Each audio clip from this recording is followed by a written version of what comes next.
500 बच्चे मरे, तकलीफ को महसूस करो, वो तुम्हारी औलाद तो नहीं है, मगर सोचो अगर तुम्हारी औलाद मर जाती। सोचो थोड़ी देर के लिए वो कोविड में जब हम लाशों को उठा उठा कर डर डर कर लेकर जा रहे थे, सोचो थोड़ी देर के लिए, 1 साल 2 साल नहीं, 70 साल से ये मुजाहिद, ये गय्यूर कौम अगर पूरी दुनिया में हक की सरबुलंदी के लिए और बातिल की शिकस्त के लिए अगर किसी सरजमीन पर मुबारक रूहों का खून गिरा है तो मसले फलस्तीन पे गिरा। मस्जिद अक्सा बैतुल मुक़द्दस के लिए खून बहाया जा रहा है। मैं सलाम करता हूं उन माओं को जिन्होंने इन बहादुर बच्चों को पैदा किया, जो ज़ायनिस्ट लोगों की गोलियों का निशान बन रहे हैं, जो बमों से उनकी मौत हो रही है। मगर दुनिया ये जान ले कि जब तक हम जिंदा है दुनिया जिंदा है, जब हम नहीं तो दुनिया भी नहीं। याद रखो, मौत से डरने वाले हम नहीं, हम अपना मुकद्दर लिखा कर लाए हैं कि अल्लाह मेरी जिंदगी में लिख चुका है, तुम्हारी जिंदगी में लिख चुका है। मगर सवाल यह है कि तुम अपनी जिंदगी गुलामों की तरह गुजारोगे या फिर तुम बहादुरों की तरह अपनी जिंदगी को गुजारोगे। लोग मुझसे पूछते हैं फोन करके कि असदुद्दीन अवैसी ये कैसा हो रहा है, ये क्या हो रहा है। लोग तकलीफ महसूस करते हैं और लोग पूछते हैं कि कहां है सलाहुद्दीन अय्यूबी, कहां है वो सलाहुद्दीन अय्यूबी। अरे तुम अपनी औलाद की क्या तरबियत कर रहे हो? कहां से सलाहुद्दीन पैदा होगा जब बाप अपनी औलाद के सामने अपनी मां की बेइज्जती करेगा?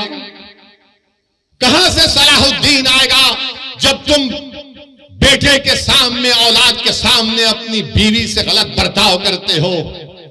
कहां से सलाहुद्दीन आएगा जब नौजवान गुनाह करते हैं, जिना करते हैं? कहां से सलाहुद्दीन आएगा जब तुम जिना करते हो?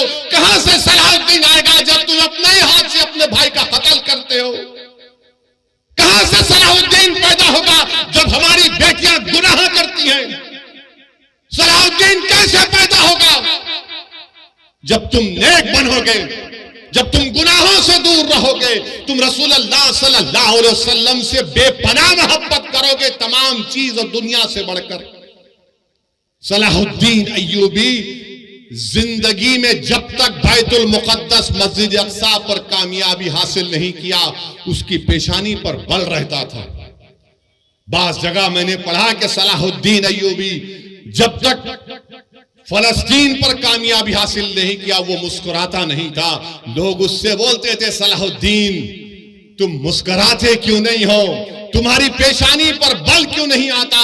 तो सलाहुद्दीन कहता था कि क़िबले अव्वल हमारा रहा है।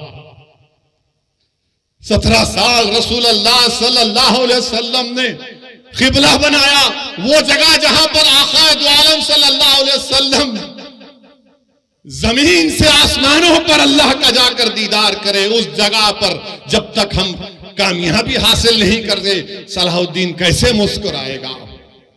सलाहुद्दीन के पेशानी से बल कैसे जाएगा जब क़िबले अव्वल मेरे साथ नहीं?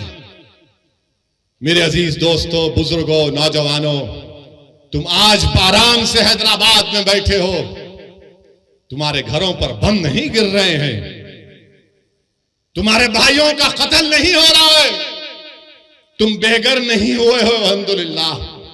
मगर गाजा के गरीब लोग 21 लाख की आबादी में 10 लाख बेघर हो चुके हैं। और ये जालिम इजरायली हुकूमत चाहती है कि इन तमाम गाजा के लोगों को खाली करा दिया जाए और उसको सिक्योरिटी जोन बनाकर इनको सीनाई के सहरा में ले जाकर छोड़ दिया जाए। कोई दुनिया खामोश है, सन्नाटा है।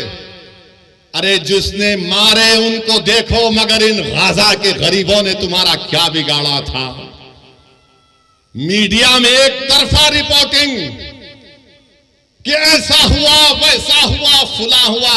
अरे कभी तुमने देखा 70 साल से इजराइल ऑक्यूपायर है, इजराइल ऑक्यूपायर है, फलस्तीन ऑक्यूपाइड टेरिटरी है। ऑक्यूपेशन तुमको नहीं दिखता, जुल्म तुमको नहीं दिखता। बताओ, जिसके पास कमजोर है, जालिम जुल्म कर रहा है तो जालिम का साथ दिया जा रहा है।